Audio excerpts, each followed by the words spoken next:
2026-এর বিধানসভা নির্বাচনে একলা চলনীতি ইউডিএফ এর কোন দলের সঙ্গে মিত্রতা করবে না বদরুদ্দিন আজমলের দল। দলের একটাই উদ্দেশ্য, বিজেপিকে হারাতে হবে। আর এই উদ্দেশ্যেই আজমলের একলা চলো নীতি। 3 গগৈ, অখিল, গৌরব এবং লুরিনজ্যোতিকে একেবারে কটাক্ষ আজমলের। অখিল এবং লুরিনজ্যোতি নির্বাচনে জিতে আসুক, আর গৌরব গগৈ মুখ্যমন্ত্রী হওয়ার স্বপ্ন দেখছেন বলে মন্তব্য আজমলের। অবশ্য বিজেপিকে হারাতে কংগ্রেসকে সাহায্য করতে চাইছেন আজমল। এই মুহূর্তের যে গুরুত্বপূর্ণ খবর আপনাদের দিতে চলেছি নিউজ লাইভ বাংলার মাধ্যমে, সেটি হচ্ছে আজমলের একলা চলো নীতি, অর্থাৎ 2026-এর বিধানসভা নির্বাচনে একলা চলো নীতি ইউডিএফ এর। কোন দলের সঙ্গে মিত্রতা করবে না বদরুদ্দিন আজমলের দল। দলের একটাই উদ্দেশ্য, বিজেপিকে হারাতে হবে। আর এই উদ্দেশ্যে আজমলের একলা চলো নীতি। 3 গগৈ, অখিল, গৌরব ও লুরিনজ্যোতিকে কটাক্ষ আজমলের। অখিল ও লুরিনজ্যোতি নির্বাচনে জিতে আসুক, আর গৌরব গগৈ মুখ্যমন্ত্রী হওয়ার স্বপ্ন দেখছেন বলে মন্তব্য আজমলের। অবশ্য বিজেপিকে হারাতে কংগ্রেসকে সাহায্য করতে চাইছেন আজমল। অর্থাৎ আজমলের একটি উদ্দেশ্য, বিজেপিকে হারানো, এবং এবার বিজেপিকে হারাতে একলা চলো নীতি এআইইউডিএফ এর। তবে তিনি কংগ্রেসের সঙ্গে সমর্থন করছেন না, কোনো দলের সঙ্গেই মিত্রতা করবে না বলে একেবারে স্পষ্টভাবে জানিয়ে দিয়েছেন বদরুদ্দিন আজমল এবং তার দল। দলের একটাই উদ্দেশ্য, বিজেপিকে হারাতে হবে। এবার এটাই উদ্দেশ্য, 1 পয়েন্ট প্রোগ্রাম বিজেপি আউট কৰিব লাগে। এটার কারণে কংগ্রেসে কি করব আমি না জানো। আমার তরফের পৰা যিমান সাহায্য লাগে কংগ্রেসের আমি দিম। We are ready, but we want to একদম ব্ল্যাক আউট করে দিব লাগে বিজেপি আউট। বিৰোধী ঐক্যৰ সৈতে মিত্ৰতা থাকিব আমি তো ভালো, আমি কার লগে না যাও। আমার এটাই পলিসি হল একলা চলো পলিসি, এটাতে আমি জায়গাত আছো। বলে বারবার এটা মেসেজ দিয়েছো আমি কংগ্রেসক, বলে ভাই যে নাই নেই হোক, আপোনালোকে জিতে যদি এক নহয়, এই যে পার্টি লৈছে গগৈ, না না গৌৰৱ গগৈ চাওক, মই সুধি আছো একদম ডাইৰেক্ট ফেচ টু ফেচ, যে এই মানুহবিলাকৰ ভিত্তি কি আছে। এই অখিল গগৈ কেইটাবা ভোট লৈ গতবাৰ যোৱাবাৰ MLA হৈছে, এইবাৰ কি হ'ব এইটো আমি নাজানো। আমি দোয়া কৰিম সি ঠিকই হওক, বাকী তো কোনো বেশি নাই না। খালি পার্টি গণিলেও মানে 1 2 3 4 5 6 ঘৰত যেতিয়া যাব দেখিব আণ্ডা চব পচা, এনেকুৱা কথা ন। এটা যুদ্ধত নামিছে আপুনি। গৌৰৱ গগৈ মুখ্যমন্ত্ৰী 2026। আরে ভাই সপনা দেখনে का तो सब कहा गया ना।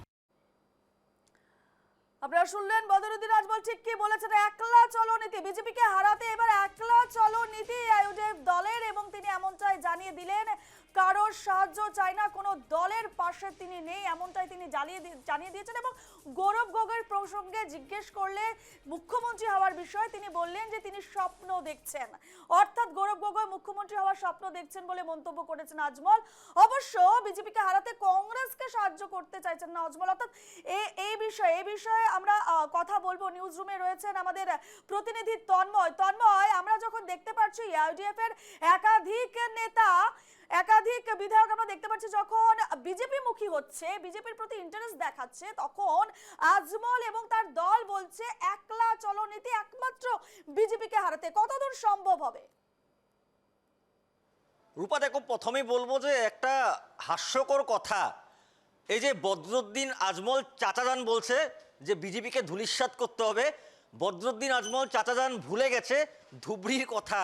উনি ধুবড়ির সাংসদ ছিল, এবার কি অবস্থা আছে সেটা সবাই জানে, বলার দরকার নেই।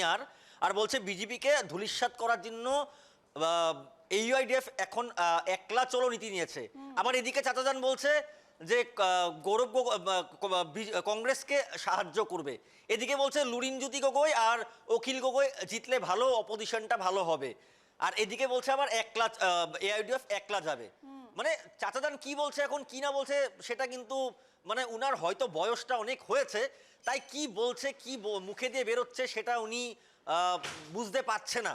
আর সবচেয়ে বড় কথা যে যার এখন অস্তিত্ব নেই সেই দলটিকে বলছে যে সাপোর্ট করবে। মানে এখন বলা হয় না যে, আমরা বলি না যে মুঙ্গারিলালকে হাসিন স্বপ্নে, ওইটাই দেখছে বদরুদ্দিন আজমল।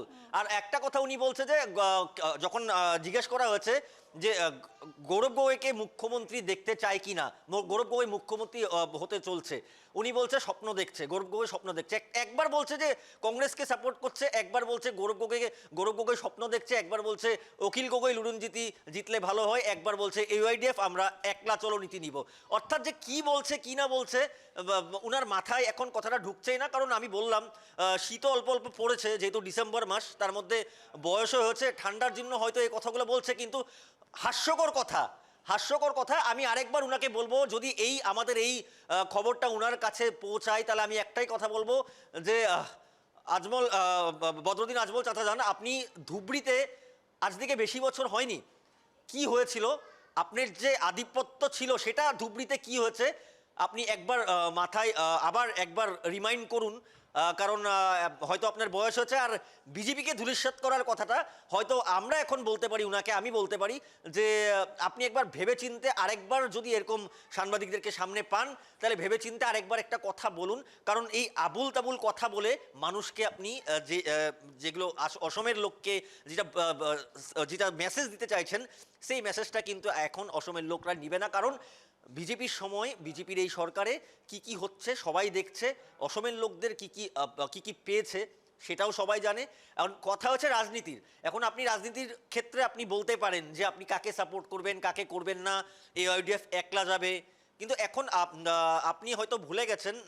আমি আবার আপনাকে রিমাইন্ড করতে চাই, আপনি ধুবড়ির যেটা আমাদের MP ইলেকশন হয়েছে, সেখানে কি হয়েছে আপনি আরেকবার চিন্তা করুন। আর একবার গৌরব গগৈকে আপনি বলছেন যে কংগ্রেসকে সাপোর্ট করবেন, একবার বলছেন গৌরব গগৈ মুখ্যমন্ত্রী হওয়ার স্বপ্নটা দেখছে, সেগুলো হয়তো আপনাদের কথায়, আপনার বা গৌরব গগৈর কথায় সেগুলো মিল হবে, কিন্তু আসামের যে জনতা, তারা কিন্তু সেই কথাটা ভালো মতন বুঝছে যে কি চলছে আপনাদের মাঝে।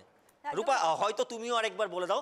আমি আবার বলবো, শীত পড়েছে, ডিসেম্বর মাস, হয়তো ঠান্ডার জন্য এমন কথা বলতে পারে। তন্ময়, বদরুদ্দিন আজমলের কথায় যে কোনো তাল মেল নেই, একেবারে অমিল কথা। একবার বলছেন কংগ্রেসকে সমর্থন করছেন, আবার বলছেন গৌরব গগৈ মুখ্যমন্ত্রীর স্বপ্ন দেখছেন। অন্যদিকে যেভাবে লুরিনজ্যোতি গগৈ এবং অখিল গগৈর সম্পর্কে যেভাবে বক্তব্যগুলো রাখছেন, কথার কোনো মিল নেই। কোথাও না কোথাও গিয়ে বয়সের ভারে তিনি তার মন্তব্যের ক্ষেত্রে কিন্তু একেবারে গরমিল দেখা যাচ্ছে, এবং সে জায়গায় দাঁড়িয়ে সামনে বিধানসভা নির্বাচন রয়েছে তন্ময়, তার এই ধরনের মন্তব্য বিধানসভা নির্বাচনে কিন্তু যথেষ্ট প্রভাব ফেলার সম্ভাবনা রয়েছে। একই দলের যে অবস্থা, দেখো উনার যে কথাগুলো উনি বলল, একবার বলছে AIDF আমাদের একলা চলো নীতি নিয়েছি, একবার বলছে কংগ্রেসকে আমরা সাপোর্ট করবো যেরকম বিজেপিকে ধূলিসাৎ করতে পারে। অর্থাৎ উনাদের মধ্যেই এখন কনফিউশন যে কি করবে কি করবে না। আর এই কনফিউশন কিন্তু যেটা AIDF এর যেটাই ছিল সেটা কিন্তু আরো নিচে নেমে যাবে। রূপা দেখো, এই যে কথার কোনো মিল নেই, একবার এটা বলছে একবার সেটা বলছে, মানে অর্থাৎ উনাদের মধ্যেই এখন কনফিউজড যে কি করবে কি না করবে। কারণ এত বড় একটা ধাক্কা খেয়েছে MP ইলেকশনে, সেই ধাক্কাটা এখনো অবধি কিন্তু রিকভার করতে পারছে না। তাই হয়তো মুখে দিয়ে এই কথাগুলো বলছে, কিন্তু উনি জানছেন না যে আগামী যে নির্বাচন ইলেকশন, সেখানে কিন্তু এই যে কনফিউশন থাকা কথাগুলাই কিন্তু উনাদেরকে আরো ডুবাবে। এখন তো দলের কোনো অস্তিত্ব নেই, আছে কয়েকজন বিধায়ক আছে, তাদেরও মাঝে মাঝে হয়তো জেলে থাকতে হয়। আমরা দেখিয়েছিলাম কিছুদিন আগে, অনেক বছর জেলে থেকে তারপর আবার বের হচ্ছে, মানে এইভাবেই চলবে। কিন্তু এই যে এই আবুল তাবুল কথাগুলা এখন লোকরা জানে, অসমের জনতা জানে যে উনাদের যে নীতিটা কি, উনারা কি চায় আর উনারা কোন দিকে যেতে চায়, এগুলো সব কিছু এখন জানে। তাই এখন ভালো আমরা একটা পরামর্শ দিব চাচাজানকে, চাচাজান নির্বাচন আসছে, আপনি হয়তো যদি এমন কথা না বলেন তাহলে হয়তো 1% আপনাদের কিছু চান্স থাকবে, আদারওয়াইজ কিন্তু সেটাও থাকবে না। রূপা, একদমই তন্ময়, যে ধরনের মন্তব্য তিনি করছেন, বদরুদ্দিন আজমল যেভাবে দলের হয়ে মন্তব্য করছেন, সেক্ষেত্রে কিন্তু চাপ বাড়বে দলের উপরে। সামনে বিধানসভা নির্বাচন রয়েছে, দলের উপর কিন্তু চাপ বাড়বে, কারণ দলের অবস্থা কিন্তু এখন শোচনীয়। সে জায়গায় দাঁড়িয়ে তাঁরই মন্তব্য যথেষ্ট প্রভাব ফেলবে কিন্তু দলের উপর এবং আগামী বিধানসভা নির্বাচনের উপর। ধন্যবাদ তোমাকে এই মুহূর্তে তন্ময়।